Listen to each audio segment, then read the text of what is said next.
हूँ, जिसे हम आपको अपने दर्शकों तक सीधा लाइव दिखा रहे हैं। रणदीप सिंह सुरजेवाला स्टेज के माध्यम से कार्यकर्ताओं को संबोधित कर रहे हैं। मेरे साथियों, मेरी मातृशक्ति, चिलचिलाती गर्मी के इस दिन आज परमात्मा भी मेहरबान है, उसने भी आपके लिए ठंडी हवा चला रखी है।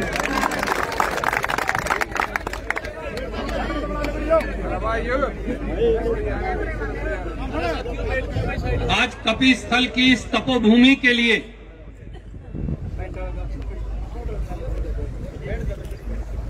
श्रीमद् भगवत गीता की वाणी से ओतप्रोत इस धरती के लिए हरियाणा, जिस धरती का नाम ही संघर्ष है, उस धरती के लिए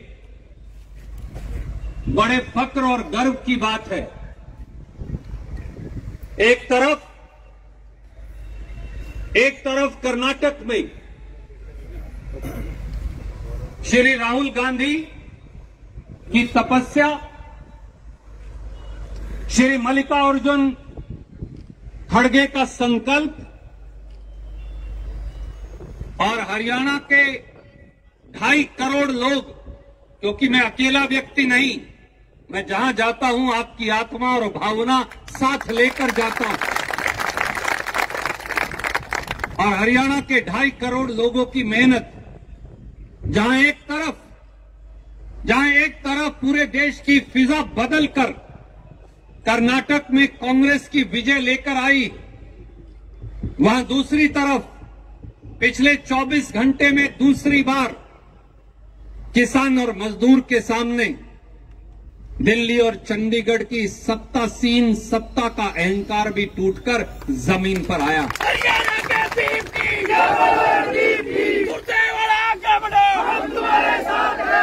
कर्नाटक की विजय और मजदूर और किसान की विजय, दोनों के लिए आपको ढेर सारी शुभकामनाएं और मुबारकबाद मैं देना चाहता हूं। मेरे साथियों, बुजुर्गों, नौजवान भाइयों, मातृशक्ति, मुझे अनेक साथियों ने हरियाणा के, कैथल के, जींद के, पुंडरी के, उचाना के, नरवाना के, गुलाचीका के, कलायत के, सफीदों के, हर इलाके के साथी ने पिछले 1 साल में अनेकों बार शिकायत की, और वो शिकायत थी और मेरी मां ने भी की। आप सब मेरे मां, पिता, भाई, बहन, आप ही तो हैं।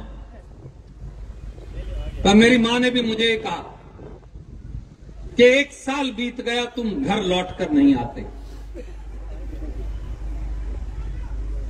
और लोग ये कहा करते थे कि हरियाणा इतना छोटा प्रांत है कि वहां का व्यक्ति, वहां का किसान का एक बेटा, कपि स्थल की तपोभूमि का एक नौजवान शायद कभी भी इतना बड़ा प्रांत जो पंजाब, हरियाणा, हिमाचल, उत्तराखंड, पश्चिमी उत्तर प्रदेश और दिल्ली उनके बराबर है, वहां अपने आप को साबित नहीं कर पाएगा। बार बार ये कहा जाता, इसको 2 मिनट बेटा बंद कर दो। बार बार ये कहा जाता था कि 75 साल में हरियाणा के किसी आदमी ने संगठन की जिम्मेवारी लेकर देश के तीसरे सबसे बड़े प्रांत में कांग्रेस की विजय पताका नहीं फहराई। यह भी कहा जाता था कि एक जमाने में जिस प्रांत में गुलाम नबी आजाद जी के महासचिव होते हुए कांग्रेस 122-125 सीट लेकर जीती थी, वहां उनसे बहुत कम तजर्बे वाला व्यक्ति, उनसे बहुत कम उम्र वाला व्यक्ति, ऐसे समय में जब दिल्ली में भी कांग्रेस की सरकार नहीं, वो क्या कर पाएगा। पर हरियाणा की माटी को जब जब ललकारा गया है, हरियाणा की माटी ने हर बार महाभारत का, पानीपत का एक नया इतिहास श्रीमद् भगवद गीता का इतिहास रखता है। हरियाणा के दीप की जय बोलो रणदीप की सुरजेवाला के बड़ा हम तुम्हारे साथ हैं। मेरे दोस्तों, साथियों, बुजुर्गों, कर्नाटक में कांग्रेस की विजय के असली शिरोधार कर्नाटक के कांग्रेस के नेता, कर्नाटक का कांग्रेस का कार्यकर्ता राहुल गांधी जी की असीम तपस्या, मल्लिकार्जुन खड़गे जी का लगातार चलता संकल्प है। पर जैसे एक चींटी का योगदान जब रामायण लिखी गई तो उसमें था, हरियाणा का योगदान हमेशा इतिहास में याद रखा जाएगा।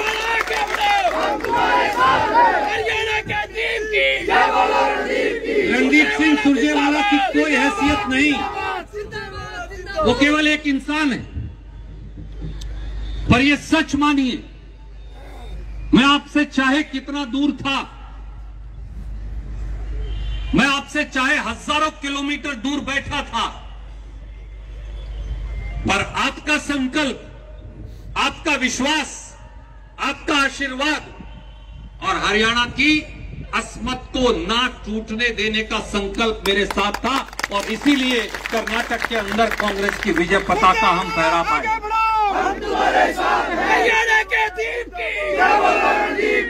आपको याद होगा, नरेंद्र मोदी जी वहां बजरंग बली जी का झूठा नारा लगाते थे।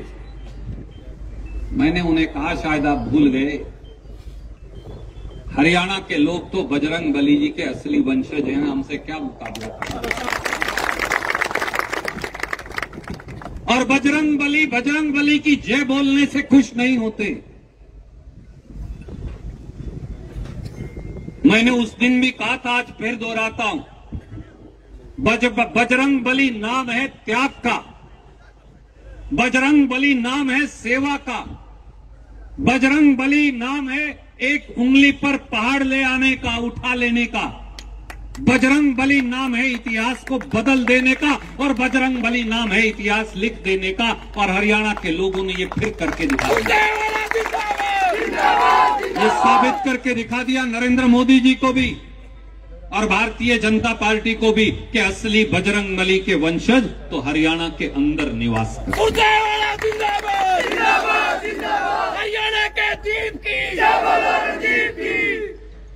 मेरे बुजुर्गों, साथियों, नौजवान भाइयों, कर्नाटक की जीत का अगला संकल्प अब कैथल के ऊपर है।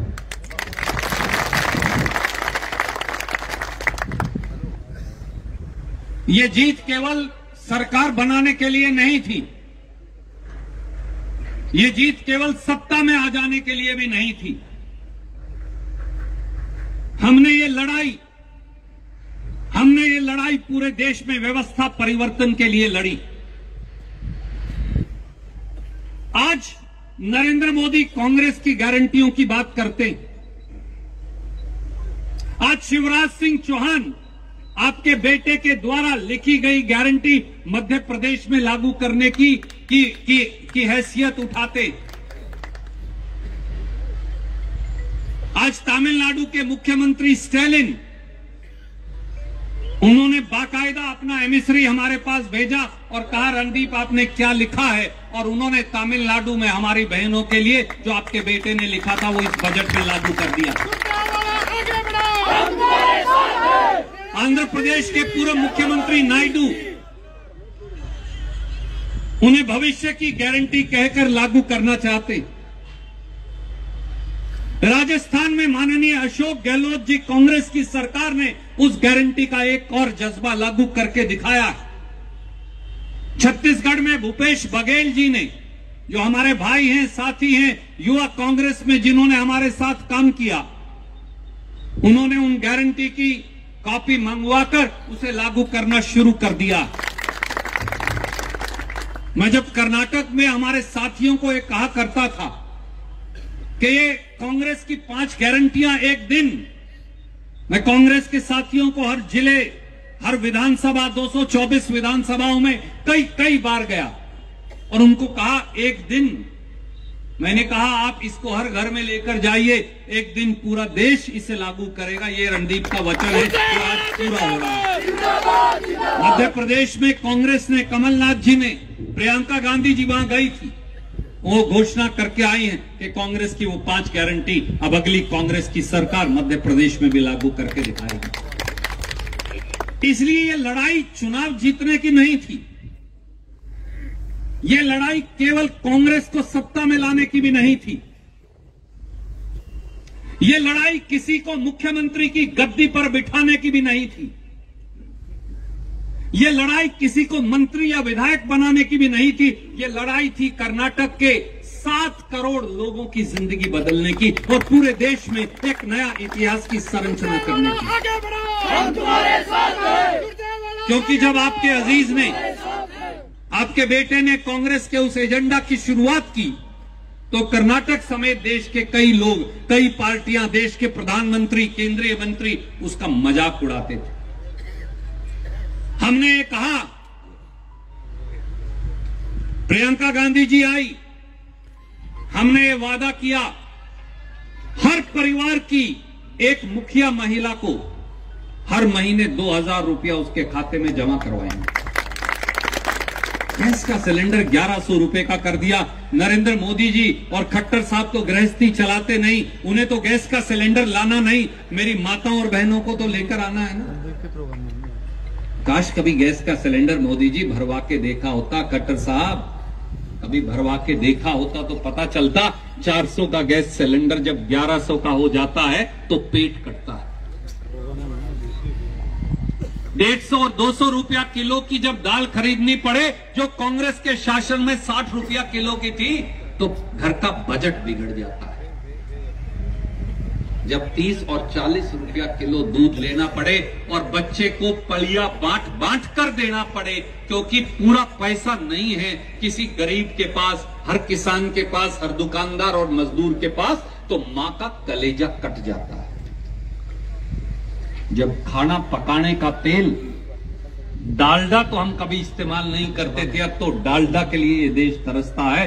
200 रुपए के अंदर सोयाबीन का तेल लेकर आना पड़े तो माफ कीजिए कि फिर 2 बार आदमी देखता है जेब में पैसे हैं या नहीं, या फिर अंटी वाले निकालूं, या फिर जो पीपे के अंदर छुपा के रखे थे बुरे समय के लिए वो निकाल कर लेके जाओ।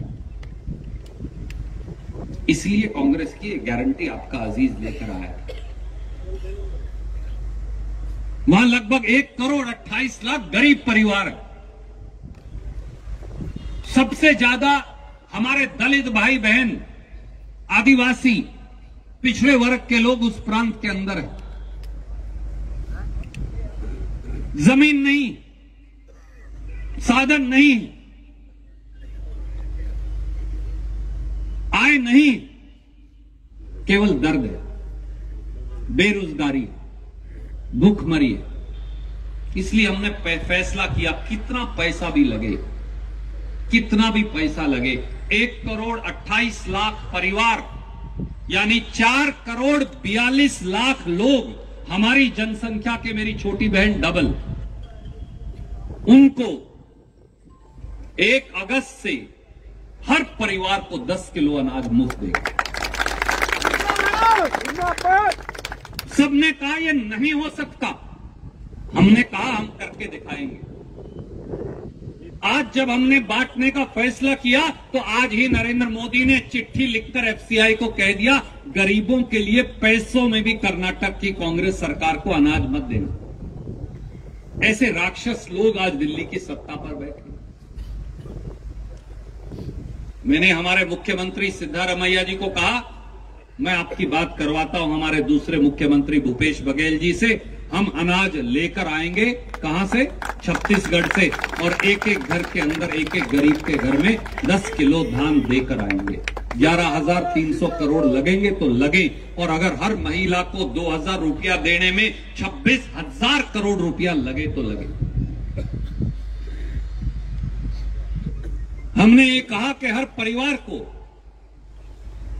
जो उसकी 1 साल तक की खपत है उसमें 10% जोड़कर 200 यूनिट तक बिजली मुफ्त देंगे। उसको हमने कहा गृह ज्योति योजना। घर में रोशनी हो गरीब के। 2,14,00,000 परिवार उस प्रांत में, 2,14,00,000 बिजली के कनेक्शन है। 1 अगस्त से गुलबर्गा से राहुल गांधी बोलेंगे 1 अगस्त से सबका बिजली का बिल माफ, हर गरीब। इतने नौजवान जैसे हरियाणा में घूमते हो उस प्रांत में भी घूमते, काबिलियत है, बीए पास है, डिप्लोमा होल्डर है, एमए पास है, पीएचडी है, नेट पास है, रोजगार नहीं। क्योंकि हरियाणा में खट्टर साहब नौकरी बेचते, वहां पर भारतीय जनता पार्टी के एक और खट्टर साहब जैसे बम्बई नौकरी बेचते थे। इसलिए हमने संकल्प लिया और कहा युवा निधि, हर वो बच्चा जो बीए पास करेगा, हर वो बच्चा जो डिप्लोमा पास करेगा, 2 साल तक 18 से 25 साल के हर नौजवान को 2 साल तक 3,000 रुपया बीए पास को, 1,500 रुपया डिप्लोमा वाले को देंगे। अगस्त और सितंबर से वो भी लागू होंगे। आगे बढ़ो, हम तुम्हारे साथ हैं। हमारे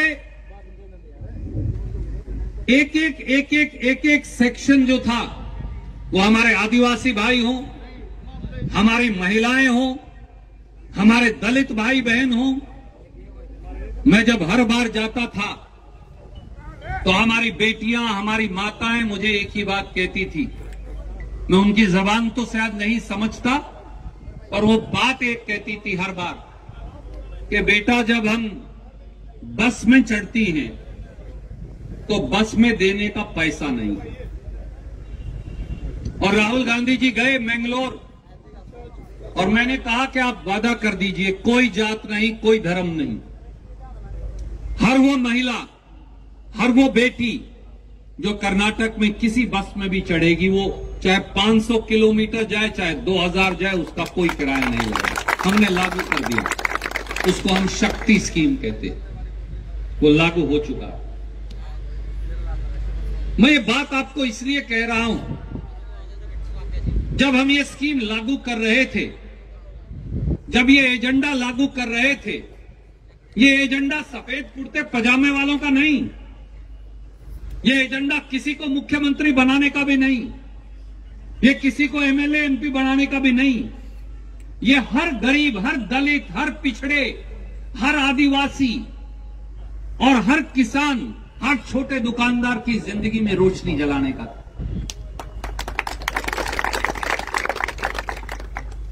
सबने मजाक उड़ाया, बोले इसमें तो 50,000 करोड़ रुपए लगेंगे। ये तो जिस प्रांत से आता है उतना तो उनका बजट भी नहीं है।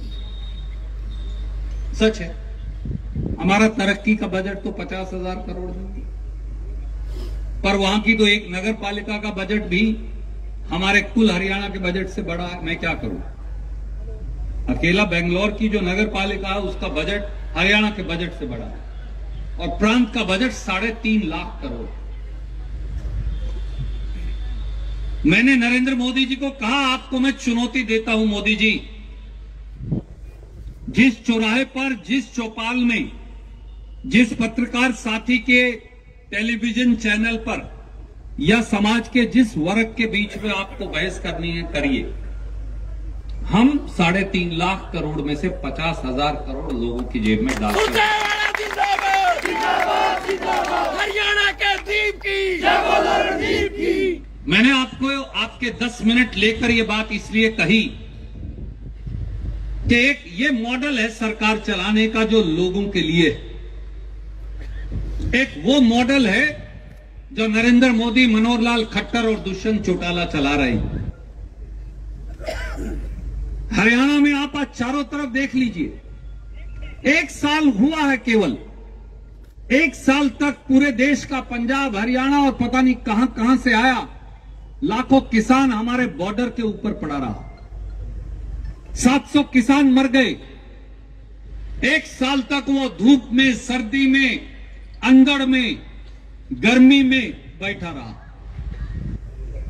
पुकारता रहा। 5 कोस दूर देश का प्रधानमंत्री एयर कंडीशन में बैठा रहा, उसे फुर्सत नहीं मिली। नरेंद्र मोदी को फुर्सत नहीं मिली कि वो उन लाखों किसान के जाकर दुख के आंसू पहुंच सके, उनकी कराहट को सुन सके, उन गरीबों की आह को सुन सके। वो मरते रहे, हर रोज लाश जाती रही, हम हर रोज नए नौजवान भेजते रहे। कोई दलित था, कोई वाल्मीकि था, कोई रविदासिया था, कोई गुर्जर था, कोई जाट था, कोई रोड था, कोई राजपूत था, कोई ब्राह्मण था। हर समाज के लोग वहां गए, हर समाज के, कोई सरदार था, हर समाज के लोगों ने संघर्ष किया। और आखिर में जब यूपी का चुनाव आया तो तानाशाह घबरा गया और तानाशाह ने वो कानून वापस ले लिए और कहा एमएसपी की गारंटी दूंगा किसान को, मजदूर को, उसकी मेहनत की। आज तक उस कमेटी की मीटिंग नहीं हुई। एक दूसरी जोड़ी बैठी है चंडीगढ़ की सत्ता में, दुष्यंत चौटाला और मनोहर लाल खट्टर जी की।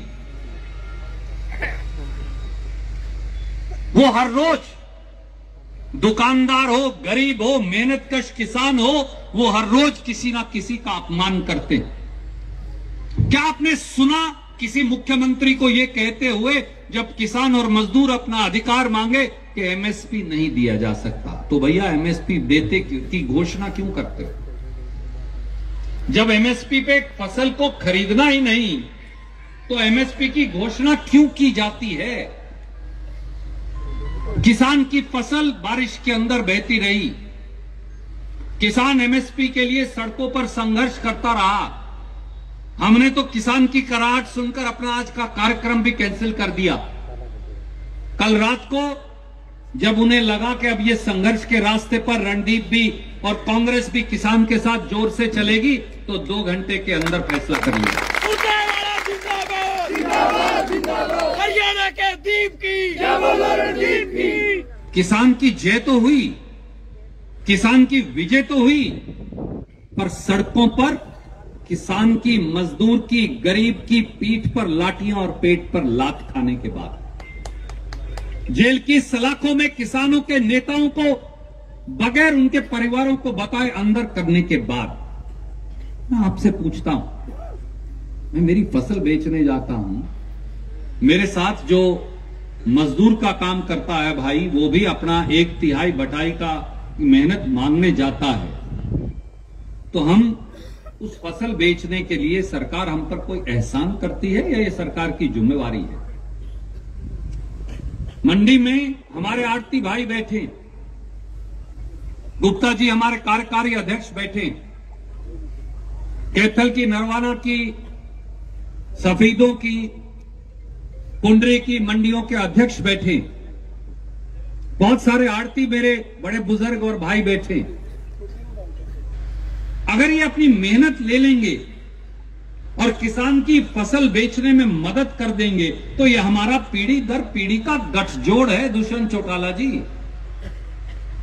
आपका एहसान नहीं, परंतु पुंडरी की एक मंडी पर ताला लगा दिया गया है। अब से पहले मेरे भाई सतबीर भाणा यहां बैठे हैं, ये बताएंगे। और धीरे धीरे हरियाणा की मंडी बंद करने की शुरुआत पहले पुंडरी और फिर कैथल से करने की साजिश हो रही। क्यों? मंडी में बैठा आड़ती, मंडी में झराई करने वाला हमारा वाल्मीकि या नायक भाई बहन, मंडी में मजदूरी करने वाला हमारा रविदासिया समाज के भाई बहन, मंडी में मुनीम का काम करने वाले गरीब बैकवर्ड क्लास के साथी, मंडी में किसान के साथ मदद करने वाले हमारे व्यापारी भाई, क्या उन्हें 2 जून की रोटी खाने का अख्तियार नहीं? पर मोदी और खट्टर और दुष्यंत चौटाला हमसे ये भी छीनना चाहते हैं। अगर मंडी नहीं चलेगी, किसान की फसल नहीं बिकेगी, मजदूर को उसकी मेहनत नहीं मिलेगी, तो ये शहर, ये इलाका, ये प्रदेश कैसे चलेगा? क्या कर सकते हैं जयललिता साहब? और इतना नहीं, कहते हैं कि औलाद पता नहीं किसको कैसी पैदा हो जाए, परमात्मा सबको अच्छी औलाद दे। एक ऐसा व्यक्ति भी जो किसान की हिमायत की बात करता है, जबरदस्ती चिमड़ जाता है ना कोई, जबरदस्ती सरकार को चिमड़े बैठा है दुष्यंत चौटाला, जिसको हर रोज वो धक्के मारकर बेइज्जत करते हैं, वो शाम को जाके उनकी गोदी में फिर बैठ जाए। केवल और केवल पैसे की हवस, पैसा कमाने की हवस, जो शायद पीढ़ी दर पीढ़ी चलती आई है, वो इतनी ज्यादा है कि सम्मान और अपमान का कोई समझ उनको नहीं। कहते थे मनोहर लाल खट्टर जी को जमुना पार करवा कर आएंगे, परंतु मनोहर लाल खट्टर की गोदी में दोनों भाई जबरन चिपके बैठे हैं। और भारतीय जनता पार्टी की, हमारे बच्चों की आज हालत क्या है? HPSC, उसका असली नाम अब पता क्या है? कहते हेरा फेरी सर्विस कमीशन। ये है उसका असली नाम, HPSC, Hera ferry service commission, या हरियाणा पोस्ट सेल काउंटर, ये बन गया। HSSC की भी यही हालत है।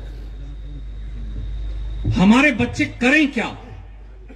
याद करिए आप, मैं पिछले 3 साल से लगातार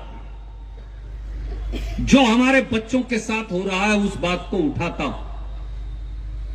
आखिर में HPSC के दफ्तर से वहां का सेक्रेटरी करोड़ों रुपए के साथ अटैचियों में पकड़ा गया या नहीं?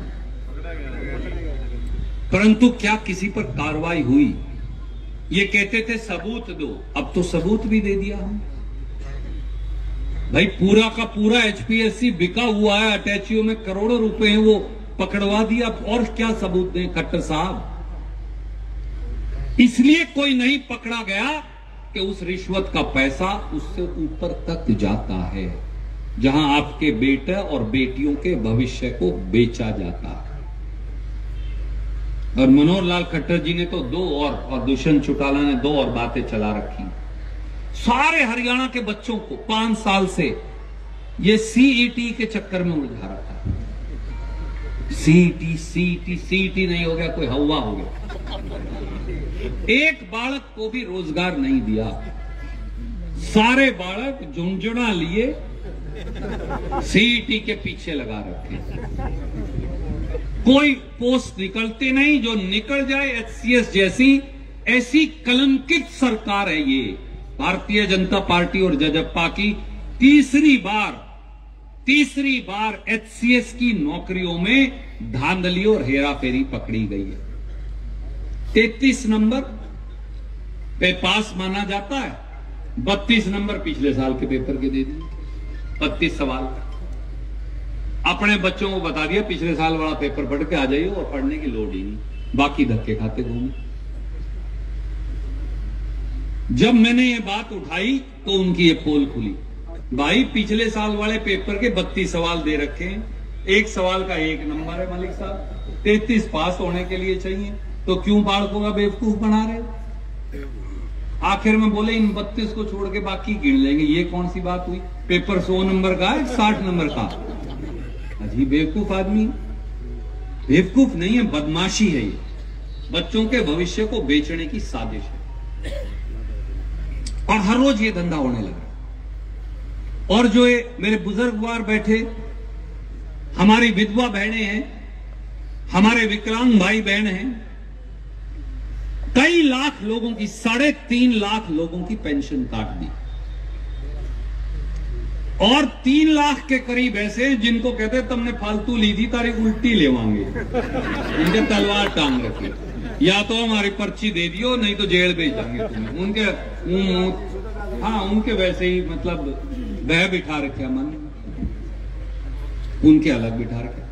एक परिवार परेशान पत्र भी खोल रखे है।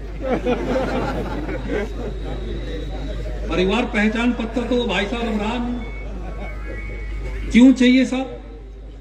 कभी कहते हैं आधार बनाओ, कभी कहते हैं ड्राइविंग लाइसेंस बनाओ, कभी कहते हैं राशन कार्ड बनाओ, कभी कहते हैं अब ये आईडी बनाओ, कभी कहते हैं पोर्टल पे अपलोड करो, अब कहते हैं परिवार परेशान पत्र भी बनाओ। तो एक आदमी घर में मानस लुगाई बालक इसी पे लगा रखे हैं सारे, ताकि वो और कोई सवाल सरकार से ना पूछ सके। परिवार परेशान पत्र एक ऐसी बीमारी छोड़ दी हर आदमी के पीछे।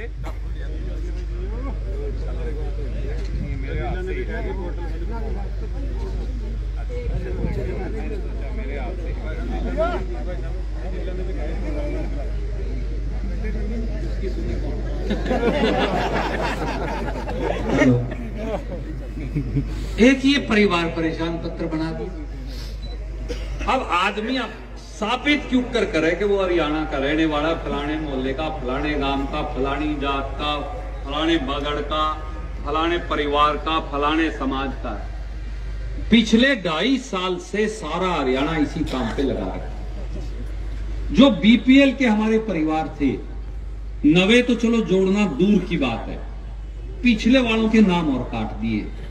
मुझे कोई बताता 80,000 परिवार काट दिए, कोई 1.25 लाख बताता। मैं कह रहा हूं 80,000 परिवार भी काट दिए हों तो 5 जीरो होंगे एक परिवार में, तो 8 पन्ने 40,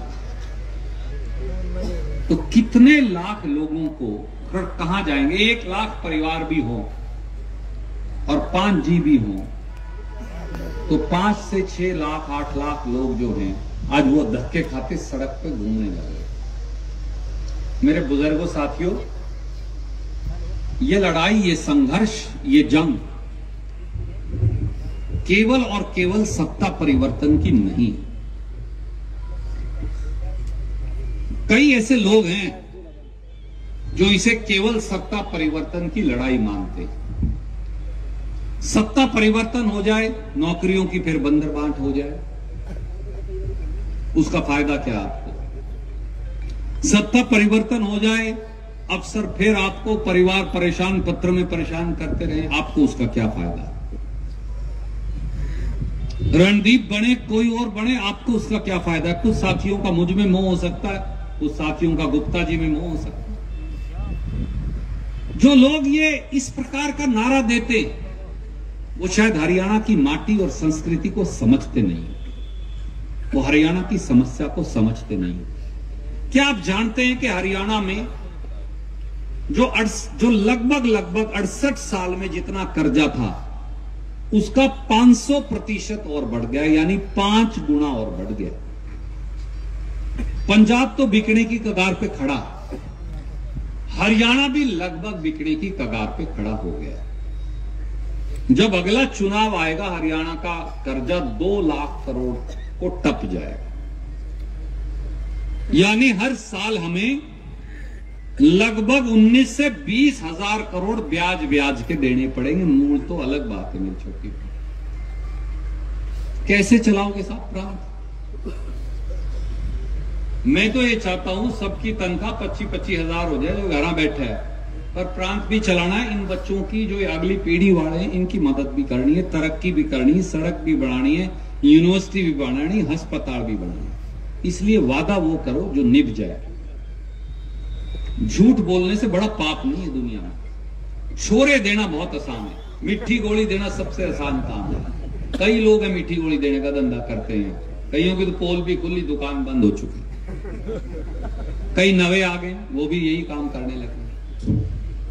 हमें मिट्टी गोली नहीं देनी, हमें हरियाणा में व्यवस्था परिवर्तन करना है।